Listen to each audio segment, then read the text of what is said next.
All right, so our next speakers, so Julieta and Aoife are going to come tell us about bird safety at Seattle U. Okay. Hello, my name is Julieta. And I'm Aoife. And we're going to talk about bird safety at Seattle U today. We are doing this on behalf of our club's Sustainable Student Action, and we did this in collaboration with Josh Morris from the Birds Connect Seattle. Cool. So before we dive a little bit into birds on campus, let's talk generally about why birds are important. Birds are one of those things that kind of fade into the background of our lives, but are always going to be there whenever you're outside. You just have to look and listen for them. For example, not to put you on the spot, but Julieta, when's the last time that you've interacted with birds? This morning, they woke me up at 7 a.m., let me know that I had to go to work today. They chirp all day. And birds are not just here as our natural alarm clock. Surprisingly, they have a lot of important roles that they play in their ecosystems, like as scavengers, pollinators, seed dispersers, predators, and prey. So since 2007, our campus has been identified as a wildlife habitat.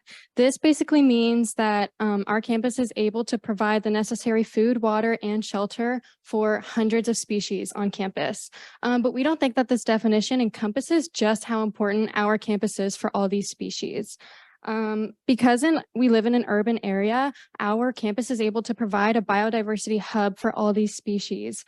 And since we have grown into that classification and we use it proudly, we think that Seattle U has the responsibility to provide a safe campus and a safe space for all these species, and we think we fall short with birds at the moment. Yeah, and in general too, birds are not doing too great. About 48% of all birds are suspected of population decline worldwide. In the US, 1.39 billion birds die a year from collisions with man-made structures, and windows specifically kill 365 million of those birds.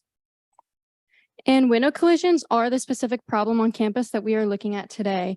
From 2021 to now, 12 birds have been reported dead and 2 have been reported injured on campus. You can kind of see the dispersion on this map right here. The numbers are so low from the numbers on the last slide because there's many difficulties in reporting. One of them is that this data has been collected from volunteers like Josh Morris from Birds Connect Seattle. Another one is that scavengers will often take bird carcasses away quickly. So if we're not looking and actively monitoring for the dead birds, we're probably not going to see them. And then third is that 80% of birds that are involved in a window collision are often just injured and then they die later. So we don't see those carcasses because they're not right by the building. Exactly. Unfortunately, our worst offenders on on campus are Casey and Senegal building. Senegal building being the worst. And it's actually a Gold LEED certified building, so it's a little bit unfortunate. But yeah, basically this is an issue because birds can't see glass the same way as us, and large swaths of glass or transparent corners are going to be especially conducive to these collisions. Also, just really harsh reflections are going to look like big blue open skies or trees to birds when they're actually panes of glass. Yeah, so I think this is especially obviously unfortunate for the Senegal building, seen as it was built with, sustainable design, construction, and operation in mind, but that it's so disruptive and deadly to certain members of our urban ecosystem. The good news is that we're trying, kind of.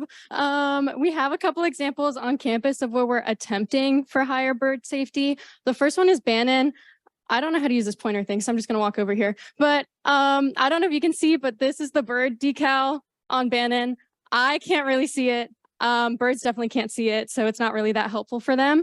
The second one is Senegal. We have these signs here that tell people to turn the lights off or close the windows when they're not in use. But as you can see here, the curtains are closed and you can still see a reflection there. So it's not foolproof. And then the third one is the library. That's probably our best example on campus, but there's still room for improvement. These line decals are what help prevent birds from running into the windows. But you can see there's gaps here. I guess they prioritize aesthetics over safety, but yeah. Yeah, so what can we do to improve? Those window decals like Julieta was mentioning are really immediate, kind of unintrusive and effective way of preventing bird collisions. They can be as simple as small dots placed 2 to 4 inches apart for maximum protection, or it can be as elaborate as this beautiful artwork on a University of British Columbia building. SSA plans to continue with this issue and would love for anyone who's interested to join us. And this is also a really great way to get artists within our SU community to become involved, beautifying our campus and making this wildlife habitat used by so many safer for all. Thank you.